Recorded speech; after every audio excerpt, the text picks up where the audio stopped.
கொறடாவை யார் நியமிக்கணும்னா கட்சியினுடைய தலைவர் தான் நியமிக்க முடியும்.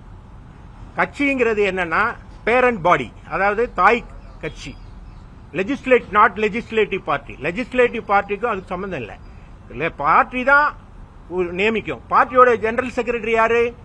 மிஸ்டர் எடப்பாடி கே பழனிசாமி, எங்களுடைய தலைவர் எடப்பாடி பழனிசாமி. அவர் ஒரு கூட்டத்தை கூட்டி அந்த கூட்டத்தில் அவர் தலைவராக தேர்ந்தெடுக்கப்பட்டிருக்கிறார். அது லெஜிஸ்லேட்டிவ் பார்ட்டியா தேர்ந்தெடுக்கிறார். அவர் ஜெனரல் செக்ரட்டரியாவும் இருக்கார். எனவே அவர் கொறடாவை நியமிச்சிருக்கார். சிலர் சொல்றாங்க எண்ணிக்கை ஜாஸ்தியா இருக்கிறதுனால நாங்க அப்படி நியமிக்க முடியாதுங்கிறது தான் சிவசேனா வழக்கு. அது சுபாஷ் தேசாய் கேஸ். அவர் அவ்வாறு உத்தரவிட்டோம். அவர் எவ்வாறு உத்தரவிட்டார்னா, நீங்க திரு விஜய் அவர்கள், மாண்புமிகு விஜய் அவர்கள் தலைமையிலான அரசுக்கு ஆதரவு கோரும் தீர்மானத்தில் அதிமுக சார்பில் எதிர்த்து வாக்களிக்கணும் அப்படின்னு ஒரு உத்தரவை, கொறடா உத்தரவை அனைவருக்கும் அனுப்பிச்சிருந்தார். அதை இமெயில் மூலமா அனுப்பிச்சிருந்தாரு, எல்லா மோடுலையும் அனுப்பிச்சிருந்தார். வாட்ஸ்அப், ரெஜிஸ்டர் போஸ்ட் எல்லாம் அனுப்பிச்சிருந்தார். வாட்ஸ்அப்ல கூட அனுப்பியிருந்தார். அந்த உத்தரவை மீறி ஒரு 25 பேர் அதற்கு எதிராக செயல்பட்டதனால அவங்க நேரடியா பதவி இழப்புக்கு அவங்க கட்சி தாவல் தடை சட்டம் அவர்கள் மீது பாயும். அதற்காக ஒரு மனுவை இன்னைக்கு கொடுத்திருக்கோம். அதுதான் முறை. அது 2B ரெகுலேட்டரி, நம்ம அசம்பிளி ரூல்ஸ் 2Bல அதை நாங்க அந்த மனுவை இன்னைக்கு டிஸ்குவாலிஃபை பண்ணணும்னு சொல்லி ஒரு மனுவை கொடுத்திருக்கோம். அதுக்கு தான் இன்னைக்கு வந்திருக்கோம். அதுல இன்னொரு விஷயம் இருக்கு. என்னன்னா, அந்த வாக்கெடுப்பு நடக்கும் போது ஒரு விஷயத்தை உறுப்பினர் எழுப்பியிருக்காரு. அதுவும் சட்டம் ஏற்கனவே இதுல இருக்கு. அது குறிப்பாக நம்ம சட்டமன்ற உறுப்பினர் தலவாய் சுந்தர் அவர்கள் அது விளக்கமா சொல்வார், என்ன நடந்துச்சுன்னு சொல்லுவார். அவர் தான் அவையில் இருந்தவர். மாண்புமிகு திரு வேலுமணி அவர்கள் பேசும் எந்தித்த உடனே நாங்கள் எல்லாம் எதிர்ப்பு தெரிவித்தோம். அதற்கு சபாநாயகர், பேரவைத் தலைவர் எந்த பதில் சொல்லாமல் பேசலாம் என்று சொன்னார்கள். நேரடியாக பெல்லுக்கு சென்று, அதாவது நேரடியாக அவர்கள் இருக்கைக்கு முன்னால் சென்று எந்த அடிப்படையில் எந்த ரூலில் அவரை பேசவில்லை என்று முதல் கேள்வி கேட்டேன்.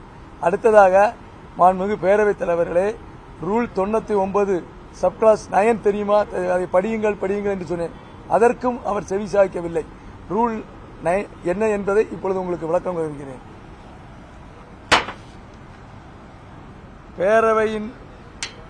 பேரவையால் முடிவு செய்யும் இருக்கும் பொருளில் வாக்களிக்கும் உறுப்பினர் எவரேனும் நேர்முகமாகவோ தனித்தோ ஆதரவளிக்கக்கூடிய வகையில் தொடர்புள்ளது என்ற காரணத்தால் அவர் அளிக்கும் வாக்கை சேர்க்கக்கூடாது என எதிர்ப்பு எழுப்பப்பட்டன. தேவை என்று பேரவைத் தலைவர் கருதினால் எதிர்ப்பை எழுப்பும் உறுப்பினர் அவ்வாறு எதிர்ப்புக்கான காரணத்தை குறிப்பாக பேரவைக்கு கூறுமாறு எந்த உறுப்பினரையும் வாக்கு எழுப்பப்படுகிறதோ அந்த உறுப்பினர் விளக்கத்தையும் கேட்டு அவரது வாக்கு எண்ணிக்கையில் சேர்த்துக் கொள்ள பெற வேண்டுமா இல்லையா என்பதை பேரவைத் தலைவர் முடிவு செய்ய வேண்டும். இதில் அவரது முடிவு இறுதியாகும். ஆனால் ஏற்கனவே மாண்புமிகு நமது பொதுச் செயலாளர் எடப்பாடி அவர்கள் பேசும் பொழுது தெளிவாக பேசினார்கள். சில ஆசை வார்த்தைகளை சில மாமன்ற உறுப்பினருக்கு எழுப்பி அதன் மூலம் சிலர் ஆதாயம் பெறுவதற்குரிய வகையிலே நடந்திருப்பதாக சொன்னார்கள்.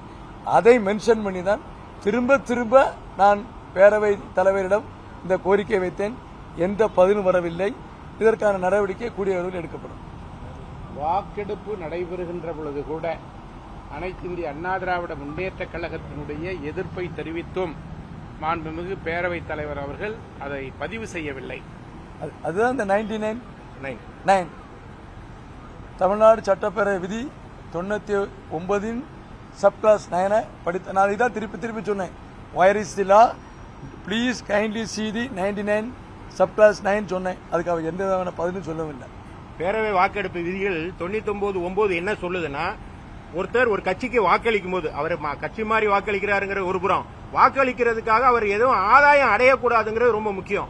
அப்ப ஆதாயம் அடைவதற்காக அவர் வாக்களிக்கிறாருங்கிறத இவங்க எல்லாமே சுட்டிக்காட்டியும் பேரவைத் தலைவர் இவர்களுக்கு வாய்ப்பளிக்காம அதை ரெக்கார்ட் பண்ணாம இந்த வாக்கெடுப்பு முறை நடந்திருக்கிறதுங்கிறது சட்டப்படி தவறு, விதிகளின்படி தவறு.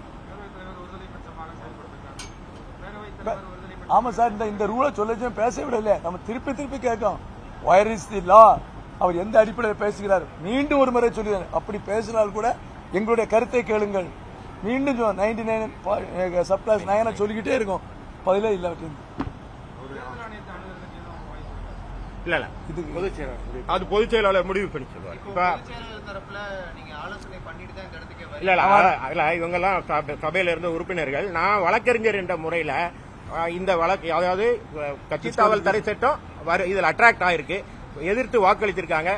அதிமுகவுடைய கொறடா பொதுச் செயலாளரால் நியமிக்கப்பட்ட கொறடா, சட்டப்படி நிறுவப்பட்ட சட்டங்களின்படி நியமிக்கப்பட்ட கொறடா, அவர் கொடுத்த உத்தரவை மீறி வாக்களித்தால் அது வந்து உங்களுக்கு தெரியும் கட்சி தாவல் தடை சட்டம் வரும். அப்ப அவங்க கட்சி எதிர்த்து வாக்களித்துட்டாங்க, நம்ம எல்லாருமே பார்த்தோம்.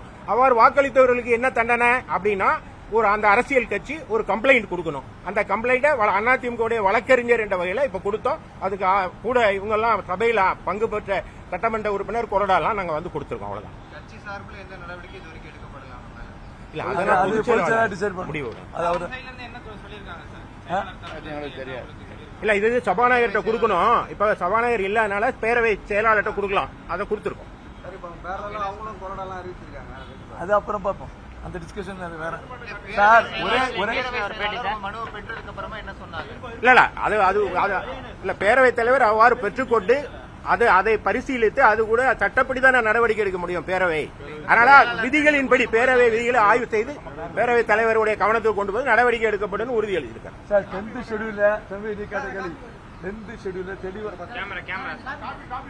ஷெட்யூல்ல தெளிவா சொல்லியிருக்காங்க. டிஸ்குவாலிபிகேஷன்ல சப்கிளாஸ் 4ல தெளிவா சொல்லியிருக்காங்க. பொலிட்டிக்கல் பார்ட்டி தான் appointing authority for the whip. Political party means Edappadi is the general secretary of the political party. இதுதான் சட்டம், இதுதான் அந்த 10th ஷெட்யூல்ல கூறப்பட்டது. சிவசேனா ஜட்ஜ்மெண்ட் அதே ஜட்ஜ்மெண்ட் தான்.